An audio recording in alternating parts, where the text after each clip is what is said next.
ఏం బోకరిగాలు మోపైనరేమ్రా? ఉచితార్థంగా పేదలను గోస ఉచ్చుకోవట్టిరి. మీ దిక్కుమాల దందాలకు గరీబోలే దొరికినారయ్యా. పైసా కోసం పబ్లిక్ ని పరిశాన్ చేసే బదిలి ఏదైనా పని చేసుకొని బతుకుతే కాదా? మీ ఉద్దారకం చేయవట్కే 400 కుటుంబాలు గోసవడే 15 రోజులు మస్తు తిప్పల పడిరి. మల్లొగడు గిసొంటి కథలు పడకుండా జర గట్టిగా మర్యాదలు చేయండి సార్లు. మొత్తానికి ఖమ్మం భూదాన్ భూముల బాధితులకు ఇండ్ల పట్టాలు అందినాయి.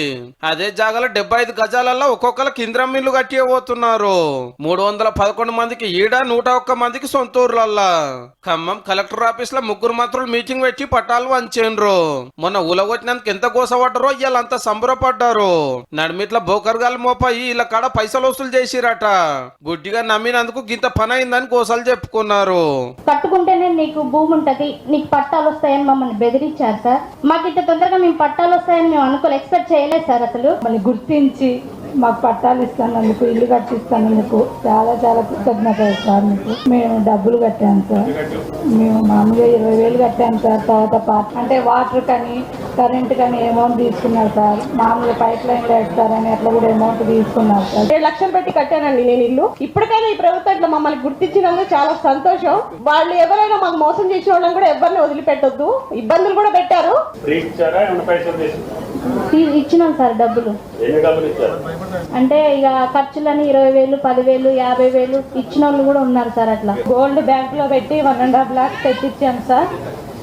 మీరు రేపు మార్నింగ్ ఇవ్వకపోతే మీకు పట్టాలు ఇవ్వను అని చెప్పి మమ్మల్ని ఇబ్బంది పెడితే 7-8 ఏళ్ల కంచెలు ఈ దందా నడుస్తుందట వెలుగుమాట్ల కాడ. ఇవేమో భూదాన్ భూములు అంటే సర్కారు ల్యాండ్ వాళ్ళు ఉంటాయి. ఏ కాగితం లేకుండానే ఇండ్లు కట్టుకున్నారు బోకల్రని నమ్మి. వీళ్ళని మోసం చేసిన 26 మంది మీద కేసులు అయినాయి.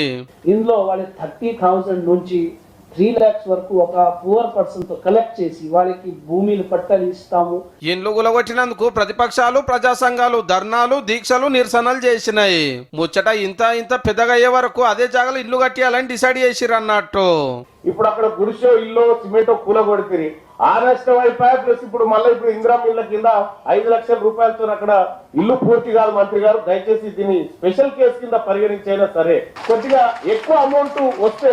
పాత సర్కార్ ఉండగానే ఈ దందా నడిచింది. వాళ్ళు పట్టించుకుంటే పరిస్థితి ఇదాకా రాకపోవు. రాజకీయాలు చేయబోయినరని గరమైనరు మంత్రులు.